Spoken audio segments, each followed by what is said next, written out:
اے ہند میں انوکھا مرکز ندائے اسلام، یہ دی کا ترجمہ ہے مرکز ندائے اسلام۔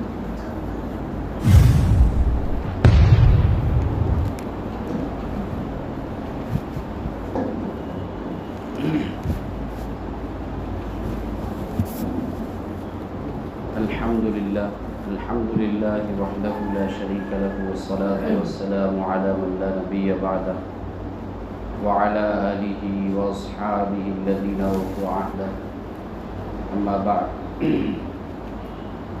قال اللہ تبارک وتعالی فی کلامہ المجید والفرقان الحمید، قل ان کنتم تحبون اللہ فاتبعونی یحببکم اللہ وَيَغْفِرْ لَكُمْ ذُنُوبَكُمْ۔ وقال اللہ تبارک وتعالی اطیعوا اللہ وأطیعوا الرسول۔ وقال تعالی النبی اولی بالمؤمنین من انفسهم وأزواجه أمهاتهم۔ صدق اللہ العظیم۔ برادران اسلام، عزیز بزرگوں اور دوستوں، اللہ رب العالمین کا بے انتہا احسان ہے کہ اس رب کائنات نے ہمیں ایک عظیم الشان اور ایک پیارا سا دین عطا فرمایا جس کا نام چوائس کیا گیا ہے دین اسلام۔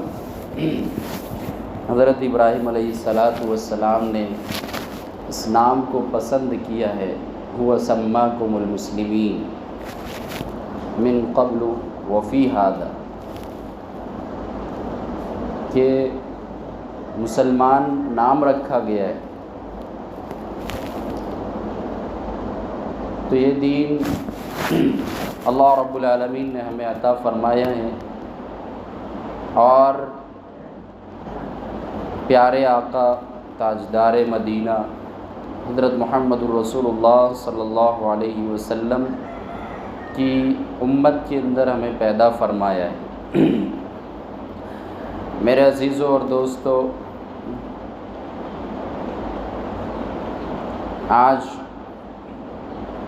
ہر جگہ ہر علاقے میں پیارے آقا محمد الرسول اللہ صلی اللہ علیہ وسلم کی سیرت، آپ کے کردار، آپ کے اخلاق، آپ کے عادات، آپ کے اطوار کا بیان ہو رہا ہے، اور کیوں نہ ہو، جس کے وسیلے اور جس کے صدقہ طفیل میں اللہ رب العالمین نے پوری کائنات کو سجایا، اور جس کے نقش قدم پر چلنے کے نتیجے میں اللہ تعالیٰ نے جنت کا وعدہ کیا ہے۔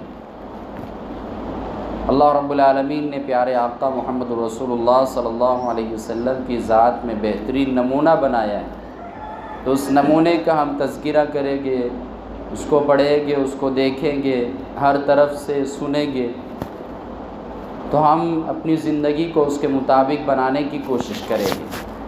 لیکن بات یہ ہے کہ صرف اس مہینے کی حد تک ہی آپ کے کردار، آپ کے اخلاق اور آپ کی سیرت کو بیان نہ کیا جائے، بلکہ آپ کی سیرت، آپ کے کردار، یہ پیدائش سے لے کر موت تک ہر انسان کی ضرورت ہے۔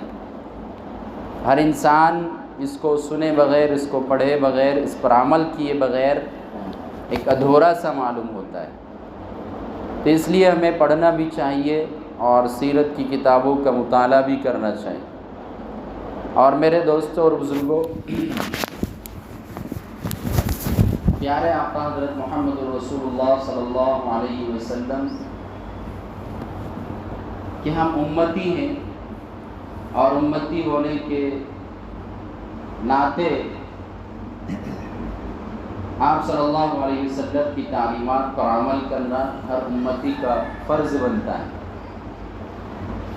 آپ صلی اللہ علیہ وسلم جب سے پیدا ہوئے اس دنیا میں تشریف لائے، آپ پیدا بھی نہیں ہوئے تھے کہ باپ کا سایہ سر سے اٹھ چکا تھا۔ آپ دنیا میں تشریف لائے، چند سالوں کے بعد پیارے آقا محمد رسول اللہ صلی اللہ علیہ وسلم کی والدہ اس دنیا سے چل بسی۔ آپ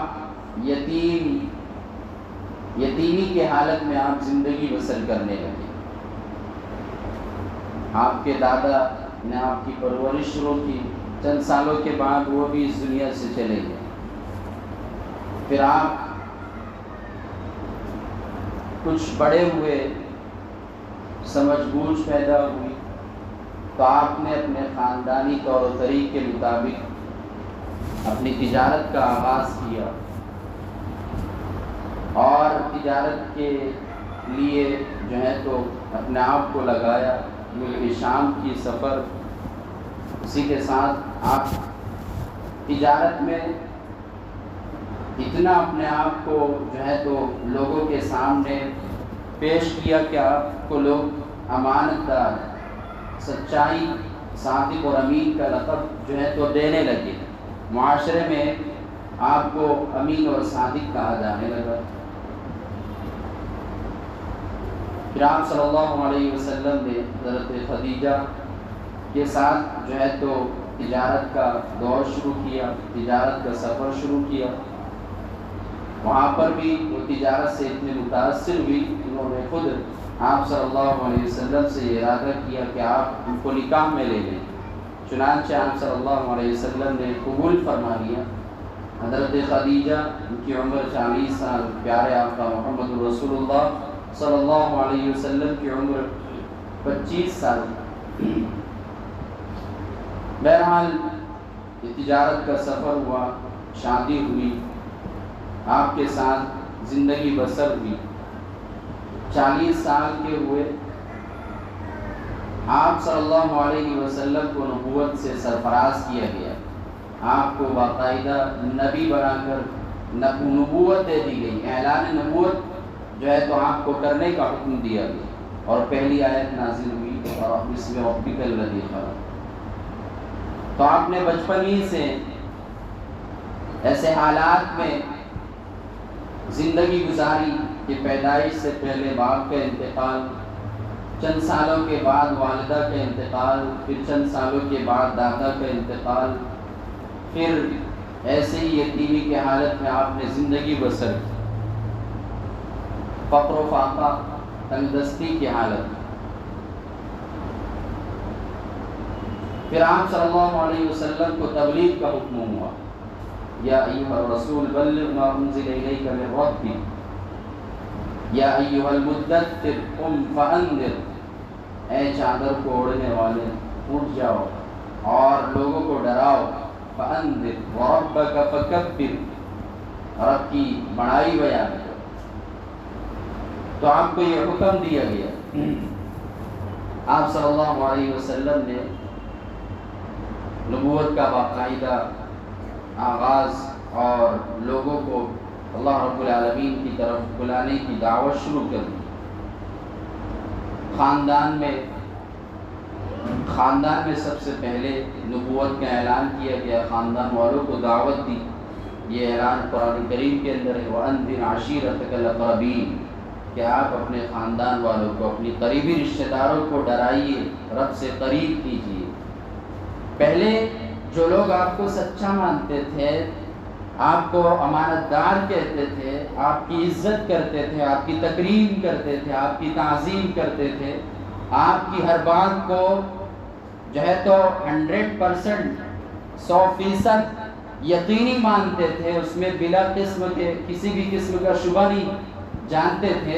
جیسے ہی آپ نے نبوت کا اعلان کیا، خدا تعالیٰ کی طرف لوگوں کو بلایا، تو وہی لوگ جو آپ کو پہلے سچا مانتے تھے، امانت دار کہتے تھے، وہی آپ کے دشمن ہو گئے، وہی آپ کو پتھر مارنے لگے، وہی آپ کے راستوں میں کانٹے بچھانے لگے، وہی آپ پر جو ہے تو تھوکنے لگے، وہی آپ کو تکلیفیں دینے لگے۔ ایسے حالات میں آپ صلی اللہ علیہ وسلم نے اپنی نبوت کا آغاز کیا، رب تعالیٰ کی طرف بلانے کا آغاز کیا۔ میرے عزیزوں اور دوستو، قرآن کریم کے اندر یہ ارشاد فرمایا گیا کہ جو اللہ تعالیٰ سے محبت کرتا ہے تو اسے چاہیے کہ وہ مجھ سے محبت کرے۔ جو چاہتا ہے کہ اللہ کی محبت اسے ملے تو سب سے پہلے اسے رب سے، سب سے پہلے اسے نبی سے محبت کرنی پڑے گی۔ قل ان کنتم تحبون اللہ فاتبعونی یحببکم اللہ۔ اگر تم چاہتے ہو کہ اللہ محبت کرے تو سب سے پہلے پیارے آقا سے محبت کرنی پڑے گی، پیارے آقا سے محبت کا دم بھرنا پڑے گا، آپ کے طریقوں کو اپنانا پڑے گا، آپ کی سنتوں پر عمل کرنا پڑے گا، آپ کی ہر بات کو ماننا پڑے گا، تب جا کر اللہ کی محبت ملی۔ وہ صحابہ کرام جنہوں نے آپ صلی اللہ علیہ وسلم کی ایک ایک بات کو مانا، آپ کے ایک ایک کردار کو اپنایا، آپ کے ایک ایک اخلاق کو اپنایا، آپ کے بولنے کو، آپ کے چلنے کو، آپ کے اٹھنے بیٹھنے کی تمام عادات کو کیچ کیا۔ آپ کا بازار میں چلنا کیسا، آپ کا راستوں سے چلنا کیسا، آپ کا انداز تکلم کیسا، آپ کا انداز تکلم کیسا۔ متواصل الاحزان، آپ فکر کے اندر رہتے ہیں، ہمیشہ فکر کے اندر۔ دائم الفکر لیست له راحت طویل السکت، آپ لمبا خاموش رہتے۔ لا یتکلم بغیر حاجت، آپ بغیر ضرورت کے بات نہیں کرتے۔ کلامہ فصل لا فضول ولا تقصیر، جب آپ بولتے تو آپ کی بات فیصلے والی ہوتی تھی، نہ بیکار بات آپ کرتے، نہ جو ہے تو بیکار بات کسی سے کہتے، ہر بات آپ کی ایک بہترین انداز میں ہوا کرتی۔ تو پیارے آقا کی سنتوں کو اپنائے۔ آپ صلی اللہ علیہ وسلم سے صحابہ نے اتنی محبت کی کہ آپ کے تھوک کی حفاظت کی، آپ کے خون کو جو ہے تو پی لیا، آپ کے تھوک کو، آپ کے خون کو، آپ کے بال مبارک کی بھی آپ صحابہ کرام نے حفاظت کی۔ وہ کیسے محبت کرتے تھے صحابہ کرام آپ صلی اللہ علیہ وسلم سے۔ جنگ کے موقع پر اپنی پیشانیاں، اپنی چھاتیوں کو آپ صلی اللہ علیہ وسلم کے سامنے لگا دیتے کہ کوئی تیر آ کر آپ پر نہ برس جائے۔ ایسی محبت، ایسی جو ہے تو جانثاری۔ وہ خندق کے موقع پر آپ صلی اللہ علیہ وسلم بھوک کی حالت میں نڈھال اپنے پیٹ پر دو پتھر باندھے ہوئے، صحابی آئے، ان کے پیٹ پر ایک پتھر تھے، لیکن آپ نے جب کپڑا اٹھایا تو آپ صلی اللہ علیہ وسلم کے پیٹ سے 2 پتھر باندھے ہوئے۔ آپ نے اس امت کے خاطر، اس دین کے خاطر، آپ نے اس شریعت کے خاطر، آپ نے اللہ رب العالمین کے پیغام کو لوگوں تک پہنچانے کے خاطر طرح طرح کی تکلیفوں کو برداشت کیا، مصیبتوں کو برداشت کیا۔ لیکن جو آپ کے ماننے والے تھے، آپ کے محبت کرنے والے تھے، آپ کے اوپر کوئی آنچ اٹھائے، آپ کے اوپر کوئی انگلی اٹھائے، آپ کی شان میں کوئی گستاخی کرے تو یہ ذرہ برابر بھی اس کو برداشت نہیں کرتے۔ جیسے ہی یہ آیت نازل ہوئی، وَأَنذِرْ عَشِيرَتَكَ الْأَقْرَبِينَ،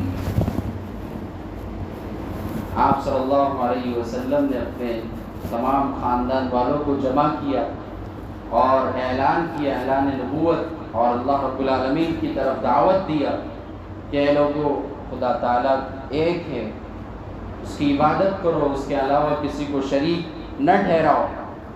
صفا پہاڑی پر چڑھ کر آپ صلی اللہ علیہ وسلم نے اعلان کیا۔ جیسے اعلان ختم ہوا تو ابو جہل کہنے لگا، لِہَذَا جَمَعْتَنَا یا محمد، کہ تو نے اس وجہ سے ہم کو جمع کیا اے محمد۔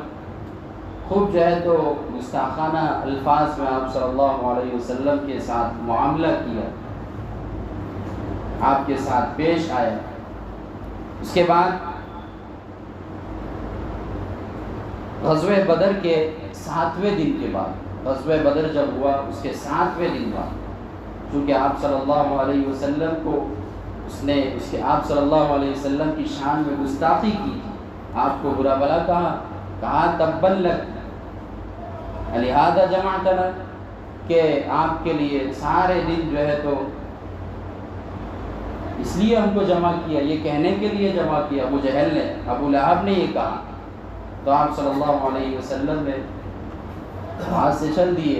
اس کے 7ویں دن بعد یہ ہوا کہ ابو لہب جو تھا، اس کے پیٹ کے اندر، اس کے جسم میں ایک جو ہے تو بیماری لاحق ہوئی، جنون کی بیماری، برس کی بیماری لاحق، طاعون کی بیماری، جس کی وجہ سے اس کا پورا جسم جو ہے تو گل سڑ کر پھٹنے لگا، گلنے لگا اس کا پورا جسم۔ چند دنوں کے بعد اس کے گھر والوں نے اس کو الگ کر دیا کہ اس کی بیماری گھر والوں کو نہ لگ جائے۔ اس کے گھر والوں نے اس کو گھر سے الگ کر دیا، اس کو دوسرے گھر میں داخل کر دیا۔ چند دنوں کے بعد وہ گل سڑ کر وہیں اس کا جو ہے تو خاتمہ ہو گیا، جہنم واصل ہو گیا۔ اس کے گھر والوں نے اس کو ہاتھ لگانا تک گوارا نہیں کیا، چند لوگوں کو بلایا، پیسے دے کر اس کی نعش کو اٹھا کر جو ہے تو پھینکوا دیا گیا، گڈھا کھود کر اس میں ڈال دیا گیا اور پتھر اس پر ڈال دیے۔ یہ صرف پیارے آقا محمد رسول اللہ صلی اللہ علیہ وسلم کو الٹا کر جواب دینے کا انجام تھا۔ اس نے یہ کہا تبًّ لک سائر اليوم، پیارے آقا کو یہ کہا۔ پھر اللہ تعالیٰ کی جو جلال، اللہ تعالیٰ کی جو عظمت، اللہ رب العالمین کے غصہ جوش میں آیا۔ اس طریقے سے اس کا انتقام لیا گیا کہ اس کے جسم سے جو ہے تو گل سڑ کر اس کا جسم سے گوشت گلنے لگا، اور اس کے گھر والوں نے تک اس کو جو ہے تو ہاتھ بھی لگایا۔ کرائے کے لوگ لا کر اس کو باہر نکالا گیا اور گڑھا کھود کر پتھر ڈال کر اس کو ختم کر دیا۔ جو اللہ رب العالمین کے دوستوں کے ساتھ، اس کے ولیوں کے ساتھ، اس کے نبیوں کے ساتھ جنگ کا اعلان کرتا ہے، ان کو چھیڑنے کی کوشش کرتا ہے، اللہ اس کو چھوڑتا نہیں۔ اسی طریقے سے ایک اور واقعہ پیش آیا 1933 کے اندر۔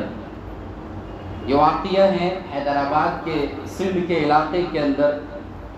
ایک غیر مسلم ہے، نتھورام اس کا نام ہے، اس نے ایک کتاب شائع کی۔ اس کتاب کے اندر تاریخ اسلام ایک کتاب اس میں شائع کی، جس میں پیارے آقا محمد رسول اللہ صلی اللہ علیہ وسلم کی شان میں گستاخانہ الفاظ کرے اس کتاب کے اندر۔ چنانچہ اس وقت کے لوگوں نے، آج سے 100 سال پہلے کا واقعہ، 1933 کا واقعہ، اس دور کے جو لوگ تھے وہاں پر انہوں نے احتجاج کیے، عدالت کے اندر جو ہے تو مقدمہ دائر کر دیا گیا، کیسز کیے گئے اس پر، اور اس کے خلاف جو ہے تو علماء کرام اور سارے جو ہے تو مسلمان لوگ روڈ پر آ گئے، احتجاج کیا گیا۔ اس وقت کی حکومت نے اس کو گرفتار کر لیا، اس نتھورام کو، اور 1 سال کی سزا دی اور کچھ جرمانہ لیا۔ 1 سال کی سزا دے کر اس کو اندر کر دیا گیا۔ پھر اس نے واپس جو ہے تو مقدمہ دائر کیا، اس کی ضمانت ہو گئی، اس کو چھوڑ دیا گیا۔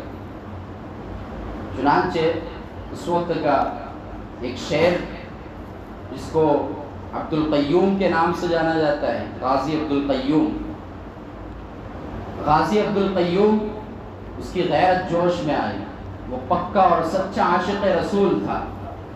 اس نے کہا کہ سندھ کے مسلمانوں کو کیا ہو گیا کہ آج جو ہے تو اس کو عدالت نے چھوڑ دیا، آج وہ کھلا پھر رہا ہے۔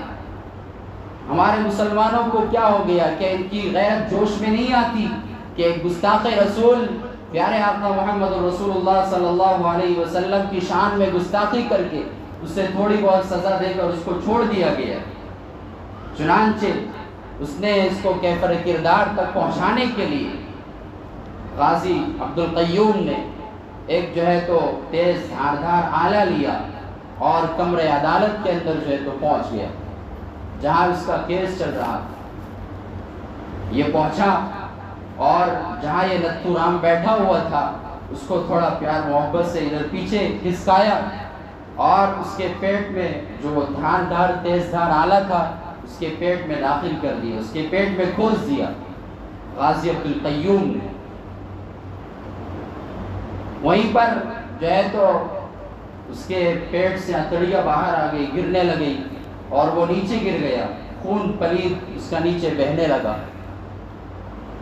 چنانچہ اس کو سول اسپتال لے جایا گیا، لیکن راستے میں وہ جہنم واصل ہو گیا، راستے میں ہی اس کی موت ہو گئی۔ اس وقت کا جو جج تھا اس کے سامنے غازی عبد القیوم صاحب یہ کہنے لگے کہ میں نے اس کا قتل کیا، اور راستہ ناپنے نہیں لگے۔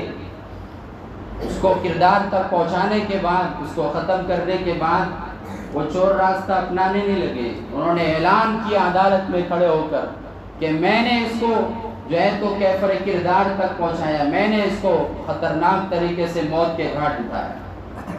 اور جو جج وہاں بیٹھا ہوا تھا جارج پنجم کے نام سے، اس سے کہا کہ اس انگریز کی عدالت کے اندر جو یہاں پر تصویریں لٹکی ہوئی ہیں بڑے بڑے جج کی، بڑے بڑے جو ہے تو عہدیداران کی، اگر تم میں سے کوئی شخص، اگر کوئی باشندہ اس کو گالی دے تو تم کیا کر سکتے ہو اس کے ساتھ؟ یہ بڑا جو ہے تمہارا جس کی تصویر لگی ہوئی ہے، اگر کوئی اس کو گالی دے حکومت میں سے، رعایا میں سے، تو تم اس کے ساتھ کیا کرو گے؟ تو غازی عبد القیوم نے کہا کہ اس بد کردار نے، اس خنزیر نے پیارے آقا محمد رسول اللہ صلی اللہ علیہ وسلم کی شان میں گستاخی کی ہے، اور ایسی کتاب لکھی ہے جس میں جو ہے تو پیارے آقا کے شان میں گستاخانہ الفاظ کہے گئے۔ چنانچہ اسی وقت غازی عبد القیوم کو جو ہے تو پھانسی کی سزا سنا دی جاتی ہے۔ جیسے ہی وہ پھانسی کی سزا سنتے ہیں اسی وقت زبان سے یہ کہنے لگتے ہیں الحمدللہ، آج میرے دنوں میں سب سے زیادہ بہترین دن وہ ہے کہ میں نے ایک جو ہے تو پیغمبر اسلام صلی اللہ علیہ وسلم کی ناموس پر حملہ کرنے والے کو میں نے موت کے گھاٹ اتارا ہے، جس کی پاداش میں مجھے جو ہے تو پھانسی کی سزا سنا دی۔ تو ایسے بھی پیارے آقا محمد رسول اللہ صلی اللہ علیہ وسلم کی چاہنے والے دنیا کے اندر گزرے کہ جو موقع پاتے ہی پیارے آقا کی شان میں جو گستاخی کرتے ہیں ان کو ختم کرنے کی کوشش کرتے ہیں۔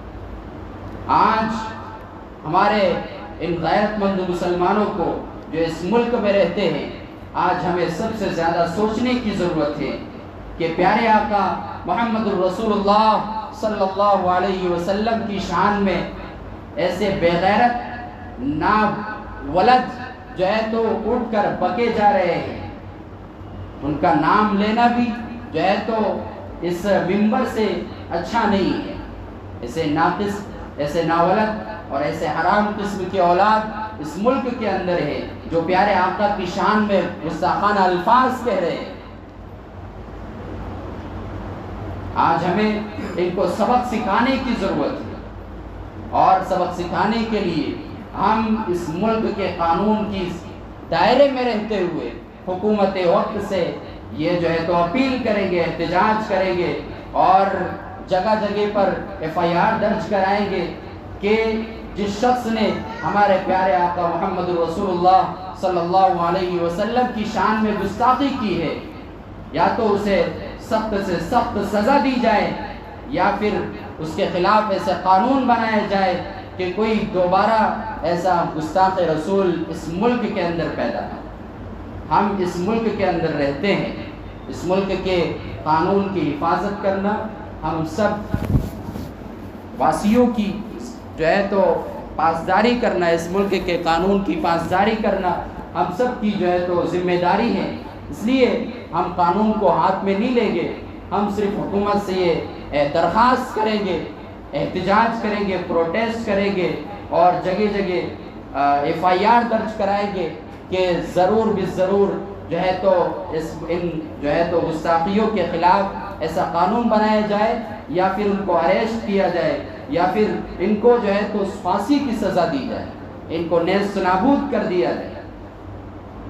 ہم اس ملک کے قانون کے وفادار ہیں، اور آج سے ہی نہیں، 70 سال ہو گئے اس ملک کے اندر مسلمانوں نے کبھی قانون کو ہاتھ میں نہیں لیا۔ بابری مسجد کا واقعہ آیا، بابری مسجد کے اندر بھی جو ہے تو مسلمانوں پر ظلم کیا گیا، اور ان کی زمین کو جو ہے تو ناجائز قبضہ کر کے اس پر مندر بنا دیا گیا، لیکن اس وقت بھی مسلمانوں نے صبر کا دامن تھاما، اس وقت بھی مسلمانوں نے قانون پر بھروسہ کر کے اپنے آپ کو اس ملک کا وفادار شہری ہونے کا جو ہے تو ثبوت دیا ہے، اور آئندہ بھی ہم اس ملک کے اندر اس ملک کے قانون کی حفاظت کے ساتھ ساتھ، اس ملک کے قانون کی پاسداری کے ساتھ ساتھ اس ملک کے اندر رہیں گے، اور اس ملک کے قانون کی حفاظت کریں گے، اور کوئی بھی ایسا قدم نہیں اٹھائیں گے جس میں ہمارے بڑے علماء، جس میں ہمارے قائدین اور جس میں ہمارے رہنما ہمیں جو بات جس وقت کہیں گے، ہم جو ہے تو اس وقت اپنے آپ کو اس میدان کے اندر ڈالنے کی کوشش کریں گے۔ اس ملک کے اندر مسلمانوں کے اوپر 3 طلاق کے بارے میں حملہ کیا گیا، اور اسی کے ساتھ ساتھ ابھی تازہ کرنٹ افیئر وقف کی جائیداد پر حملہ کیا جا رہا ہے، اور 30 ایسے قانون لائے جا رہے ہیں کہ جس میں وقف کے اندر جو ہے تو وہ اپنے قبضے کے اندر، اپنے اختیار کے اندر لینا چاہتے ہیں، اور وقف کا زمین ہے یا نہیں اس کا اختیار وہ ضلع کے کلیکٹر کے ہاتھ میں دینا چاہتے ہیں کہ یہ زمین وقف کی ہے یا نہیں، وہ ضلع کا کلیکٹر آ کر فیصلہ کرے گا۔ ایسے 40 ترمیمات وقف کے بارے میں کی گئی ہے، تو ہمیں ایسے وقت کے اندر تمام لوگوں سے درخواست کی جا رہی ہے کہ ہم جو ہے تو تمام مسلکی اور تمام مذہبی اختلافات کو چھوڑ کر آج اس وقت ضرورت ہے کہ ہم صرف ایک کلمے کی بنیاد پر ایک جمع ہو جائے، اتحاد کا ثبوت دے۔ آج اس ملک کے اندر 33 کروڑ مسلمان ہیں، لیکن سب فرقوں کے اندر بٹے ہوئے ہیں، سب الگ الگ جو ہے تو اپنی اپنی کشتیوں کے اندر سوار ہیں، کوئی کسی کوئی کشتی کے اندر سوار ہے، کوئی کسی اور کی کشتی کے اندر سوار ہے۔ آج اپنا راستہ الگ بنانے کی ضرورت نہیں ہے، اپنا راستہ ایک بنانے کی ضرورت۔ بہرحال میرے عزیزوں اور دوستوں، ہمیں آج کے اس دور میں اور آج کے اس وقت میں ضرورت ہے کہ ہم ایک ہو جائے، اور جس طریقے سے ہمارا نبی ایک ہے، رسول ایک ہے، ہمارا کعبہ ایک ہے، قبلہ ایک ہے، خدا ایک ہے، ہم سب کا سب ایک ہے، تو ہم سب کو بھی ایک ہونے کی ضرورت ہے۔ اللہ تعالی ہم سب کو ان تمام باتوں پر عمل کرنے کی توفیق عطا فرمائے۔ وآخر دعوانا الحمدللہ۔